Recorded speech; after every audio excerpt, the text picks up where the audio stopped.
provável que o estudante cuidadoso das profecias do Antigo Testamento fique perplexo com duas linhas de profecias contrastantes e aparentemente contraditórias acerca da vinda do Messias.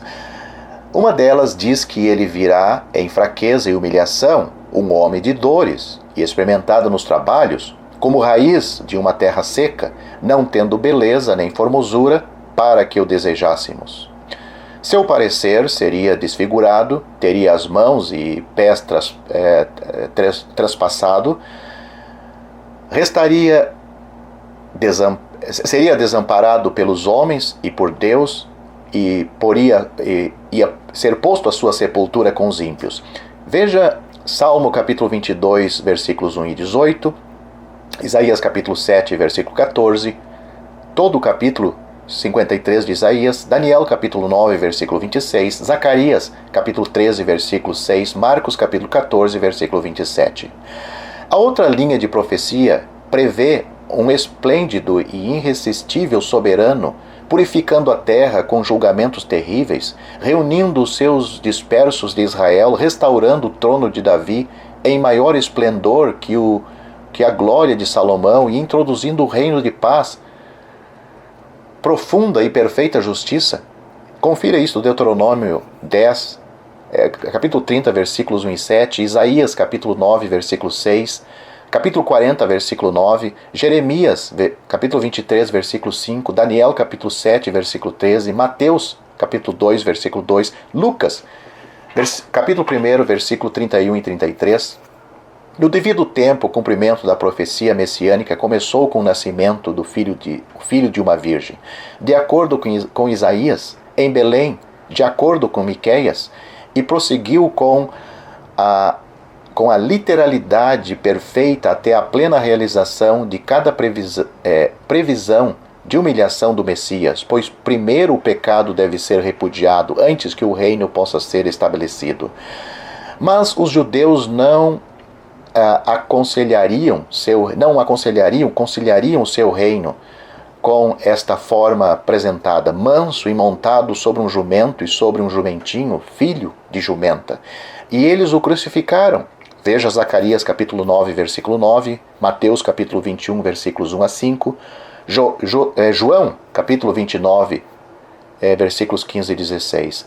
Mas não devemos concluir que a maldade do homem confundiu o propósito deliberado de Deus, pois sua sabedoria inclui um segundo advento de seu Filho, quando as previsões relativas à glória terrena do Messias receberão o mesmo cumprimento preciso e literal como ocorreu com aquele que dizia respeito aos seus sofrimentos terrenos. Veja Oséias capítulo 3, versículo 4 e 5, Mateus capítulo 24, versículos 27 a 30, Lucas capítulo 1, versículo 31, Atos capítulo 15, versículos 14 e 17. Os judeus eram lentos de coração para crer em tudo os que os profetas haviam falado sobre os sofrimentos de seu Messias. Nós o somos para crer em tudo o que eles têm falado sobre a sua glória. Certamente nossa vergonha é maior, pois deveria ser mais fácil acreditar que o Filho de Deus virá sobre as nuvens do céu em poder e grande glória, do que como um menino de Belém, filho do carpinteiro de Nazaré? Na verdade, acreditamos nisso depois porque aconteceu, não porque os profetas anunciaram. É tempo de parar de censurar os judeus por sua incredulidade? Quando se pergunta como eles podem ter sido cegos para o significado evidente de tantas previsões inequívocas, a resposta é que eles foram cegados exatamente da mesma forma que muitos cristãos o foram para o significado também evidente de um número muito maior de profecias sobre a glória terrena do Senhor, ou seja, pelo processo de espiritualização das Escrituras, principalmente feito pelos reformadores.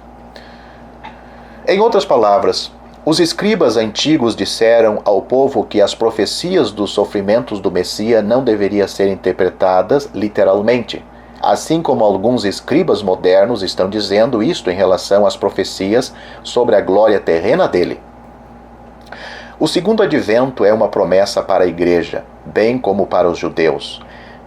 Entre as últimas palavras de conforto e de exortação dirigidas por nosso Senhor aos seus discípulos, perplexos e ansiosos antes do sacrifício da cruz, estão estas: não se turbe o vosso coração. Credes em Deus, crede também em mim. Na casa de meu pai há muitas moradas. Se não fosse assim, eu vou-lo teria dito: vou preparar-vos lugar. E quando eu for e vos preparar lugar, virei outra vez, e vos levarei para mim mesmo, para que onde eu estiver, estejais vós também. Evangelho de João, capítulo 14, versículos 1 a 3.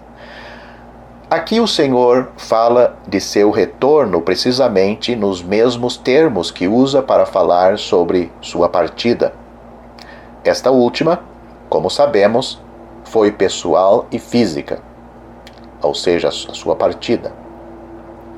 Se dissermos que aquele é impessoal e espiritual, certamente, para tão forçada interpretação de uma linguagem simples, somos obrigados a encontrar a justificativa de modo imperativo e incondicional em outro lugar das Escrituras. Entretanto, tais passagens não existem, mas não restam dúvidas sobre este ponto vital, nem é possível tirar outras conclusões racionais, embora isso seja quase irresistível. E estando com os olhos fitos no céu, enquanto ele subia, ou seja, Jesus subia para o céu, eis que junto deles se puseram 2 homens vestidos de branco, os quais lhe disseram: homens galileus, por que estáis olhando para o céu? Esse Jesus que dentre vós foi recebido em cima no céu, há de vir, assim como para o céu o viste ir. Atos capítulo 1, versículos 10 e 11. O mesmo significado está em 1 Tessalonicenses capítulo 4, versículos 16 e 17. Note o que diz lá: porque o mesmo Senhor descerá do céu com alarido, e com voz de arcanjo, e com a trombeta de Deus, e os que morreram em Cristo ressuscitarão primeiro. Depois nós, os que ficarmos vivos, seremos arrebatados juntamente com eles nas nuvens, a encontrar o Senhor nos ares, e assim estaremos sempre com o Senhor. Note este outro versículo: aguardando a bem-aventurada esperança e o aparecimento da glória do grande Deus e nosso Salvador, Jesus Cristo. Tito, capítulo 2, versículo 13. Note este outro versículo: mas a nossa cidade está nos céus, de onde também esperamos o Salvador, o Senhor Jesus Cristo, que transformará o nosso corpo abatido para ser conforme o seu corpo glorioso, segundo o seu eficaz poder de sujeitar a si todas as coisas. Filipenses capítulo 3, versículos 20 e 21. Amados, agora somos filhos de Deus, e ainda não é manifestado o que havemos de ser, mas sabemos que quando Ele se manifestar, seremos semelhantes a Ele, porque assim como é, o veremos.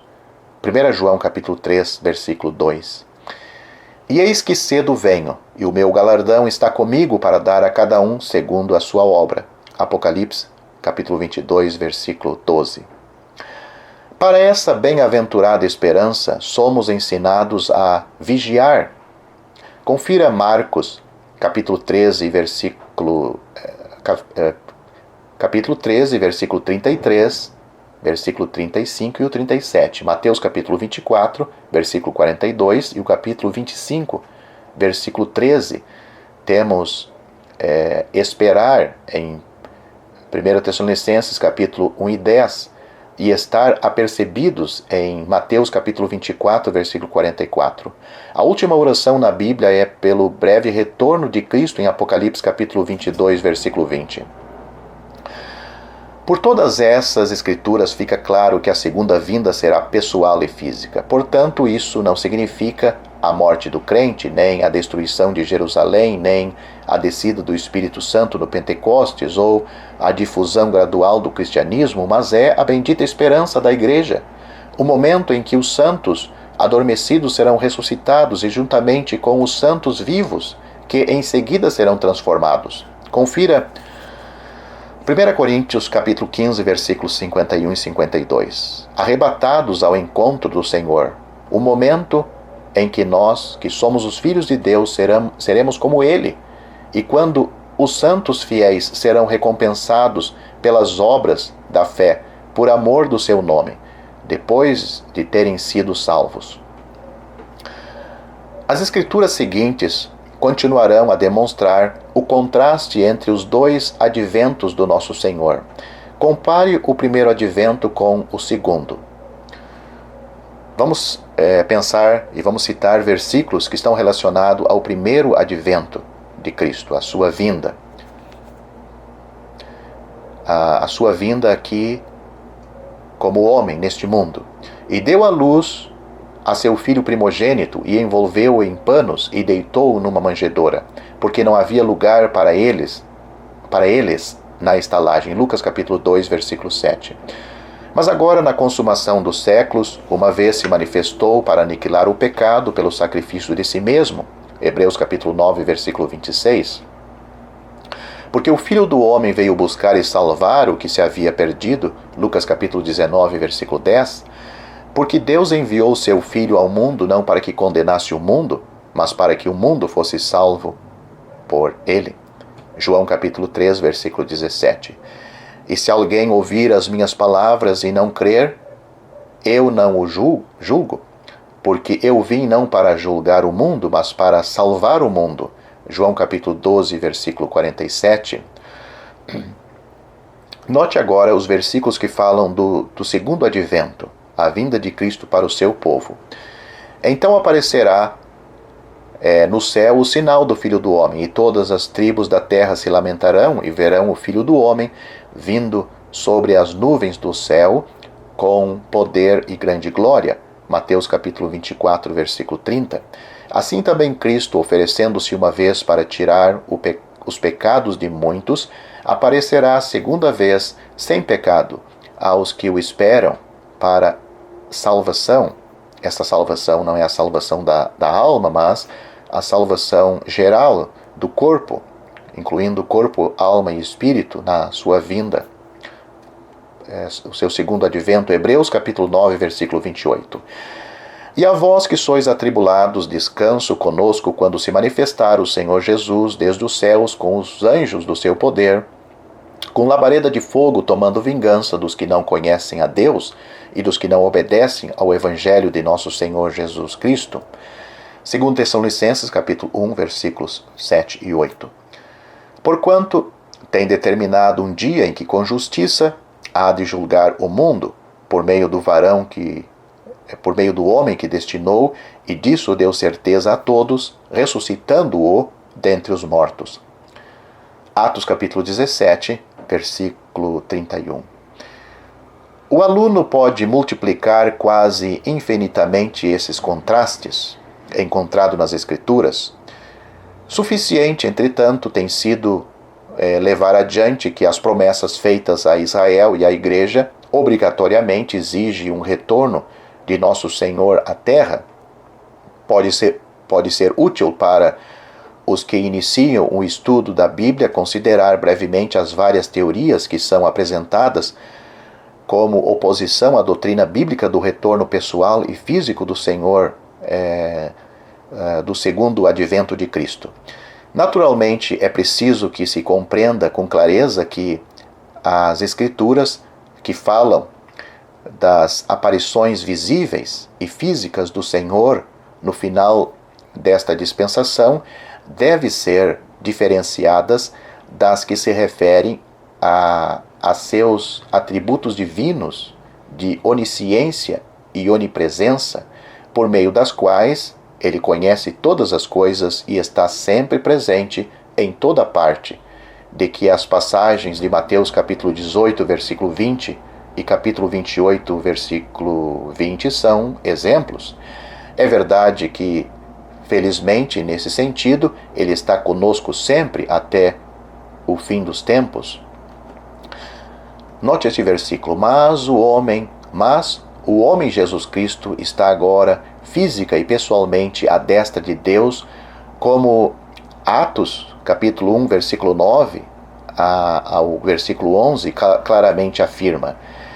E quando diziam isto, vendo-o eles, foi levado às Escrituras, e uma nuvem o recebeu, ocultando-o a seus olhos, e estando com os olhos fitos no céu, enquanto ele subia, eis que junto deles se puseram 2 homens vestidos de branco, os quais lhe disseram: homens galileus, por que estáis olhando para o céu? Esse Jesus que dentre vós foi recebido em cima no céu, há de vir, assim como para o céu o viste ir. Estevão o viu lá.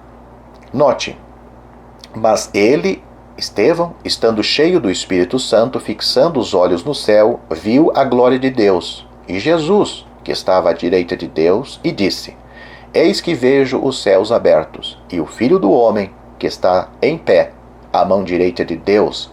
Atos capítulo 7, versículos 55 e 56. Havendo feito por si mesmo a purificação dos nossos pecados, assentou-se à destra da majestade nas alturas. Hebreus capítulo 1, versículo 3.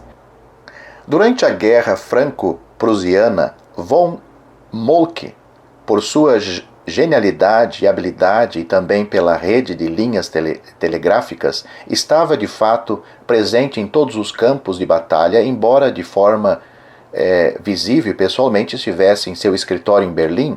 Mais tarde, na guerra, ele se juntou ao exército diante de Paris, quando sua presença tornou-se real e visível. Assim, nosso Senhor, em virtude de seus atributos divinos, está realmente presente com a sua igreja agora, mas estará visível e pessoalmente sobre a terra na sua segunda vinda. Note alguns pontos que vou destacar. Primeiro, as profecias sobre o retorno do Senhor não foram cumpridas pela descida do Espírito Santo no Pentecostes, nem por sua manifestação em avivamentos poderosos e reuniões de oração feliz. Essa interpretação praticamente anula a doutrina da Trindade, fazendo do Espírito Santo apenas uma manifestação de Cristo. Outra coisa, na promessa de Cristo sobre a vinda do Espírito Santo, fala-se dele distintamente como outro Consolador. João capítulo 14, versículo 16, e em João capítulo 16, versículo 7, Cristo diz: se eu não for, o Consolador não virá a vós, mas quando eu for, vô-lo enviarei. Outro ponto, os escritores inspirados de Atos, das Epístolas e do Apocalipse mencionam o retorno do Senhor mais de 150 vezes depois de Pentecostes, e sempre como algo ainda por acontecer. Outro ponto também, nenhum dos eventos previstos para acompanhar a segunda vinda de Cristo ocorre no Pentecostes. São eles: a ressurreição dos santos que dormiram, 1 Coríntios capítulo 15, versículos 22 e 23, 1 Tessalonicenses capítulo 4, versículos 13 a 16, a transformação dos cristãos, na qual eles vão ser revestidos de incorruptibilidade, desprezíveis, tornar-se-ão semelhantes ao corpo glorioso de Cristo e serão arrebatados para encontrar o Senhor nos ares. 1 Coríntios capítulo 15, versículos 51 a 53, 1 Tessalonicenses capítulo 4, versículo 17, Filipenses capítulo 3, versículos 20 e 21, e a lamentação de todas as tribos da terra por causa da vinda do Filho do Homem, em poder e grande glória, como diz Mateus capítulo 24, versículos 29 a 30 e Apocalipse capítulo 1, versículo 7. Esses são os fenômenos associados ao evento do retorno de Nosso Senhor. Quando Ele vier, esses fenômenos estarão presentes. Numa dessas coisas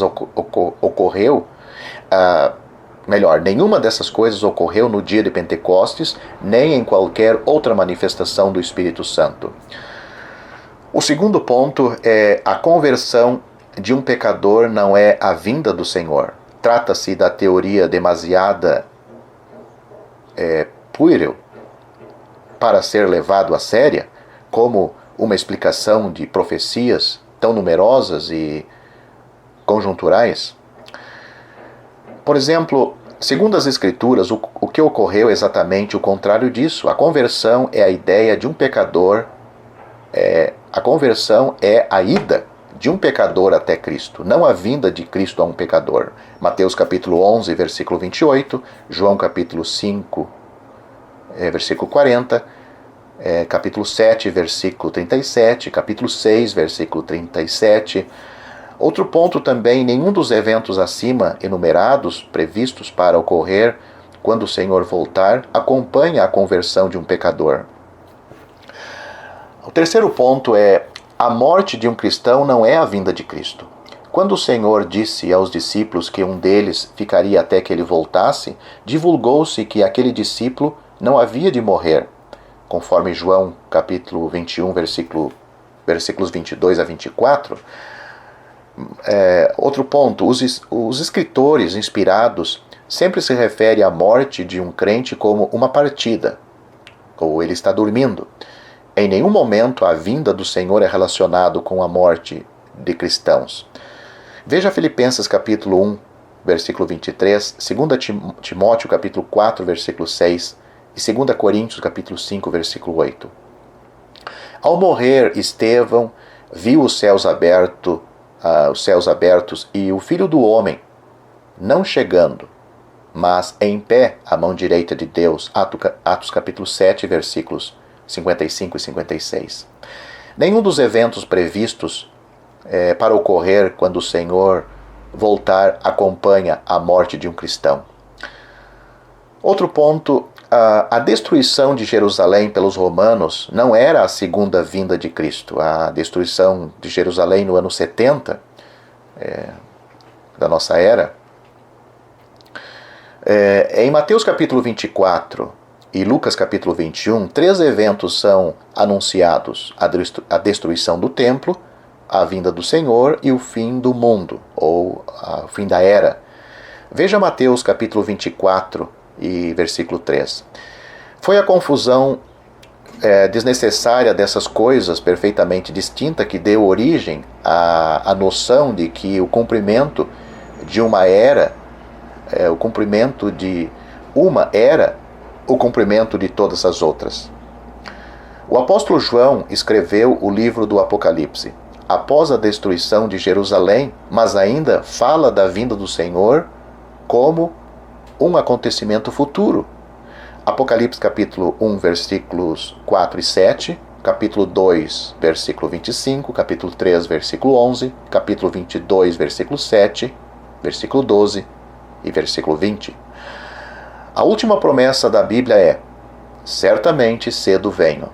E a última oração: ora, vem, Senhor Jesus. Nenhum dos eventos previstos para ocorrer quando o Senhor voltou aconteceu quando Jerusalém foi destruída. Confira 1 Tessalonicenses capítulo 4, versículos 14 a 17, e Mateus capítulo 24, versículos 29 a 31, e no capítulo 25, versículos 31 e 32. O quinto ponto é: a divulgação do cristianismo não é a segunda vinda de Cristo. A divulgação do cristianismo é gradual, enquanto que a Escritura refere-se à volta do Senhor Jesus como súbita e inesperada. Mateus capítulo 24, versículo 27, e do versículo 36 a 42, 44, 50, 2 Pedro capítulo 3, versículo 10, Apocalipse capítulo 3, versículo 3. A divulgação do cristianismo é um processo. A Escritura sempre fala da volta do Senhor como um evento. A divulgação do cristianismo traz a salvação para os ímpios, ao passo que a vinda de Cristo não trará a salvação para eles, mas repentina destruição, como está em 1 Tessalonicenses capítulo 5, versículos 2 e 3, 2 Tessalonicenses capítulo 1, versículos 7 a 10, e Mateus capítulo 25, versículos 6, versículo 31 a 46. O sexto ponto: essas explicações e teorias, embora generalizadas, Não aparecem nos livros de teólogos respeitáveis de qualquer escola ou denominação, nem são mantidas por um único exegeta de eminente universidade reconhecida. Todas elas sustêm a ideia da segunda vinda física e visível de Cristo. No entanto, às vezes dizem-se que a segunda vinda não poderá ocorrer até que o mundo tenha sido convertido pela pregação do Evangelho e submetido ao reinado espiritual de Cristo por 1000 anos. Afirmamos que essa visão é totalmente errada pelas seguintes razões. Primeiro, as Escrituras descrevem claramente a condição da terra na segunda vinda de Cristo como sendo de terrível iniquidade e não de bem-aventurança milenar. Confira Lucas capítulo 17, versículos 26 a 32, com Gênesis capítulo 6, versículos 5 a 7 e Gênesis capítulo 13, versículo 13. Lucas 18 e versículo 18 e no capítulo 21, versículos 25 a 27. As Escrituras descrevem todo o curso da presente dispensação, do início ao fim, de modo a excluir a possibilidade de um mundo convertido. Note Mateus capítulo 13, versículos 36 a 43 e do versículo 47 ao 50. E no capítulo 25, dos versículos 1 a 10. 1 Timóteo capítulo 3, versículos 1 a 9. 2 Pedro capítulo 3, versículos 13 e 4. E Judas, versículos 17 a 19. A finalidade de Deus nessa dispensação é declaradamente reunir fora das nações um povo para o seu nome e não a conversão do mundo. Depois disso, ele irá retornar e em seguida, não antes, o mundo será convertido. Veja Atos capítulo 15, versículos 14 a 17, Mateus, versículo 14, capítulo 24, versículo 14, em testemunho, Romanos 1, versículo 15, Romanos 11, versículo 14, 1 Coríntios, versículo 9 e capítulo 9, versículo 22. Seria impossível vigiar e esperar por um evento que sabíamos que não poderia ocorrer antes que se passasse 1000 anos. Se você gostou deste vídeo, deixe seu joinha, isso nos ajudará a divulgá-lo. Também não se esqueça de inscrever-se em nosso canal, ative o sininho das notificações para que você receba os novos vídeos, deixe seus comentários. Obrigado por assistir este vídeo.